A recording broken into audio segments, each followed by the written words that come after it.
So, given the table above, find the following probabilities. So the probability of female given Democrat. So we know that Democrat has occurred, so we're only looking at this column. The probability of female, so that's 90. So this column is 190 total.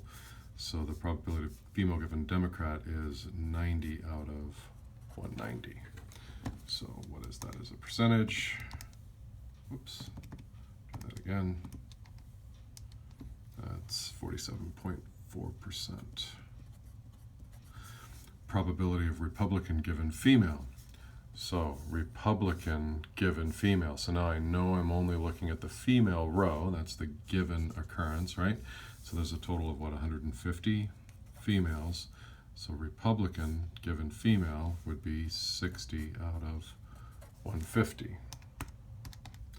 And that's 40%. So is gender independent of party preference, and explain how you know. Notice it asks for you to explain it. So remember, the definition of independence means that if the probability of A is the same as the probability of A given that B has occurred.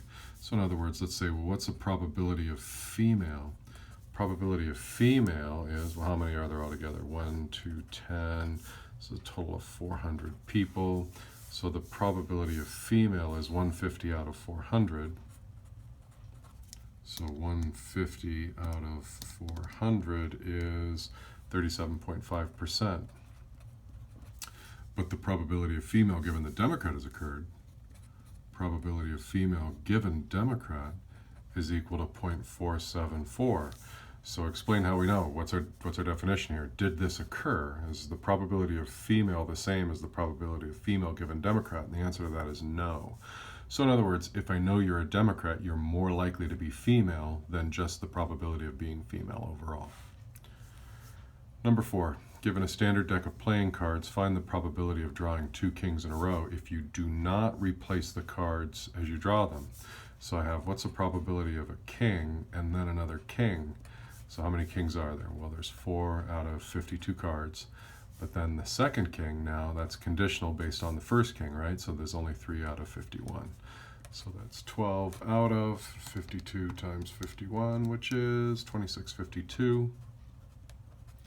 So 12 divided by that, 2652 is 0.0045.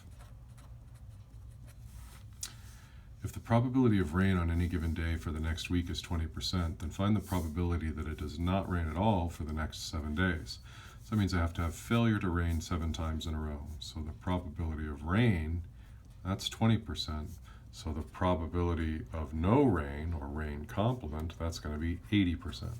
So we have to have that occur 7 times in a row. So it's 0.8 raised to the 7th. And that's 0.209, or approximately 21%. Determine if the following probability distribution is valid. Explain how you know. So when we take a look at this, valid probability distribution means that we have the set of all possible outcomes, and we can tell that the probabilities have to add up to 100%. Well, if we take a look at this, that's 20 plus 30 is 50, that's 90, that's 140%.